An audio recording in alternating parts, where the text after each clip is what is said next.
everybody, my name is Allie, also known as the Freckled Yogi, and today we are going to be doing a headstand tutorial. So in the description of this video, I'm going to include a link for another class that would be good to do as a warm-up in preparation for this.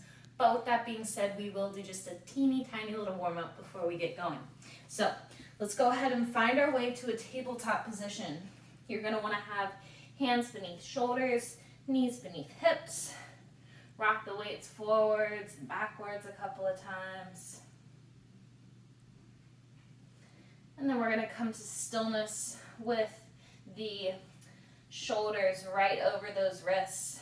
Begin to shift the weight forward ever so slightly, pressing down through the tips of the fingers. And go ahead and bend at the elbows, maybe lowering down about a third of the way, and then straighten those arms. And again, lower down and lift.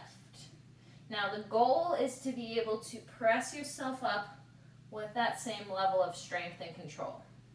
So if you're feeling comfortable here and you'd like to, you can go ahead and lower the shoulders all the way down to elbow height, but there's no problem with only going a third of the way down. So do another couple more for 5, 4, 3, 2, 1. Tuck those toes under, sit back on top of the heels and take some nice big shoulder rolls back. And some shoulder rolls forward.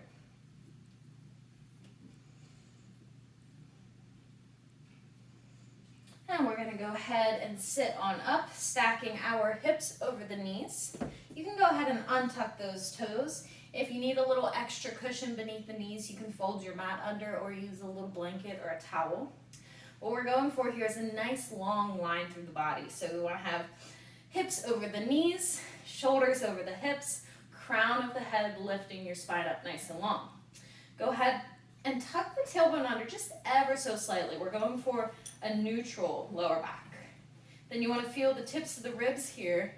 You want to imagine them hugging in, pulling them into the back body. Feel the chest puff ever so slightly. Just going to let my hands hang down by my sides. But if you'd like, you can also bring hands to the hips. Shoulders squeeze back, reaching nice and long through the crown of the head, engaging those glutes, and maintaining this nice long line. We're going to hinge from the knees. Maintain that line, squeeze everything, abs, glutes, and come on back up. And again, lean back.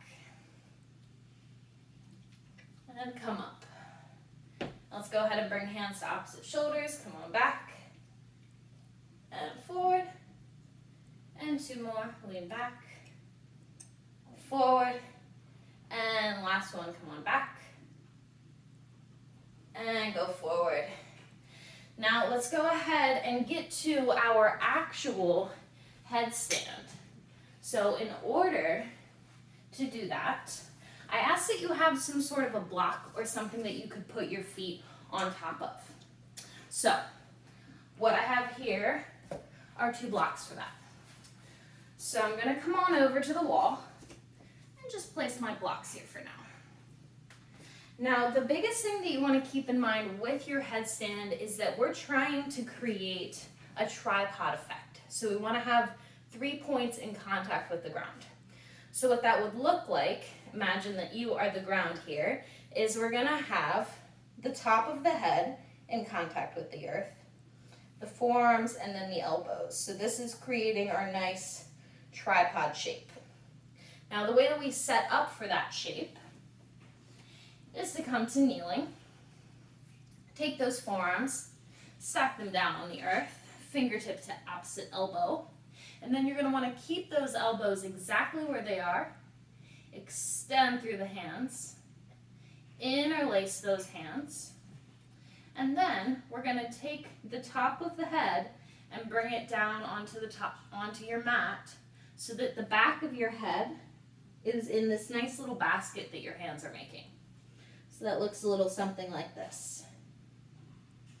And this is the place that you want to stay and begin as you're working on your headstand prep.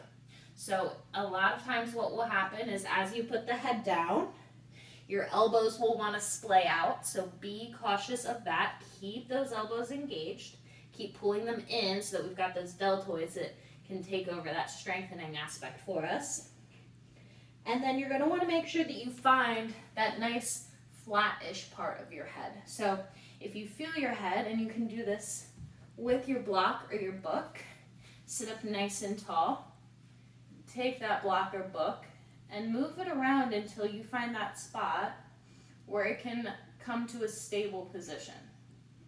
So that place right on top of your head, that is where you're going to want to have that's the part of your head that you're going to want to have on the earth. Okay?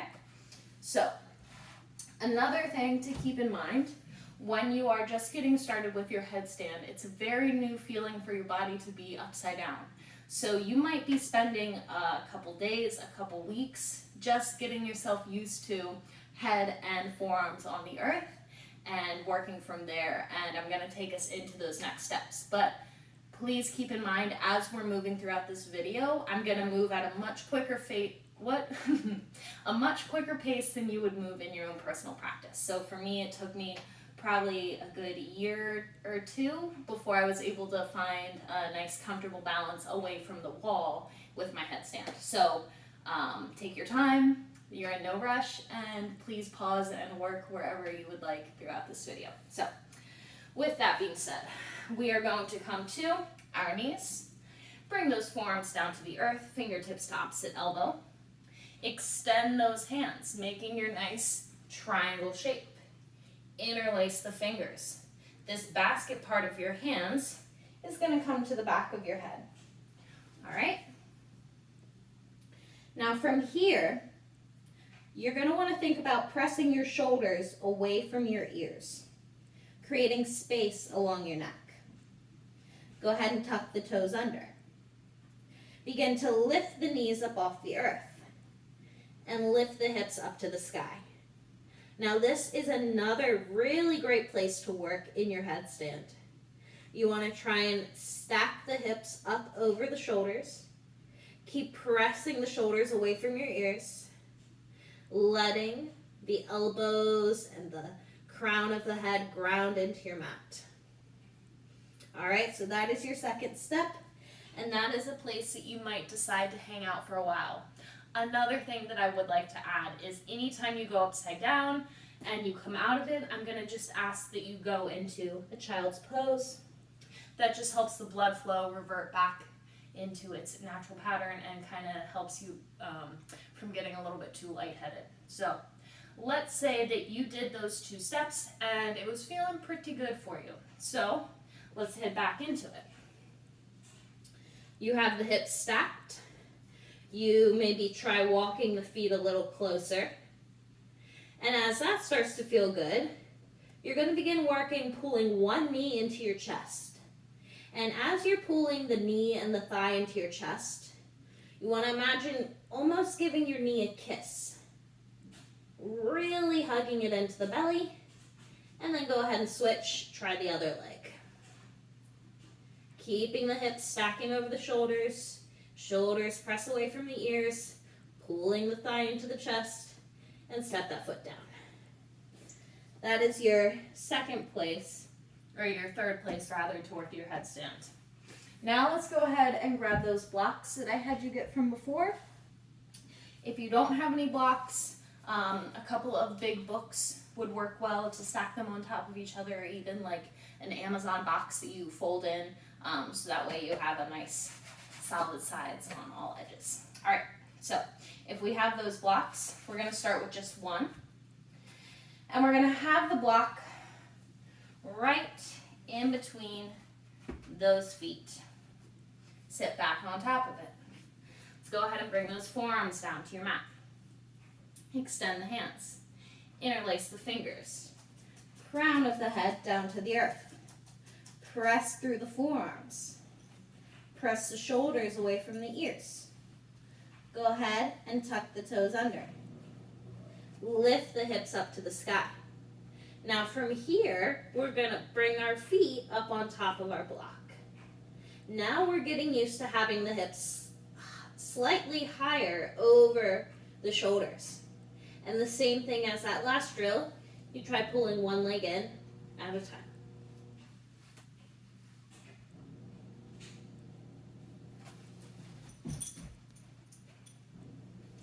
Now, as that starts to feel comfortable for you, hello, little buddy, you are going to begin to work on pulling both legs in at the exact same time. Now, let me move my assistant out of the way, and I will show you how we'll do that. Come here, you little buddy. Come on.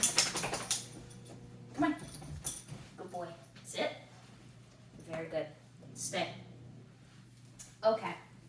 So, that last little variation that we are going to be working on. Sit. Oh, buddy. Sit. Do you need to be taken out of the room? Perhaps. Okay.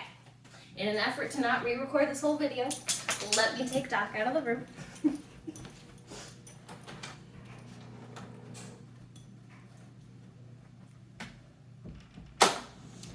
And let's finish up our headstand practice here.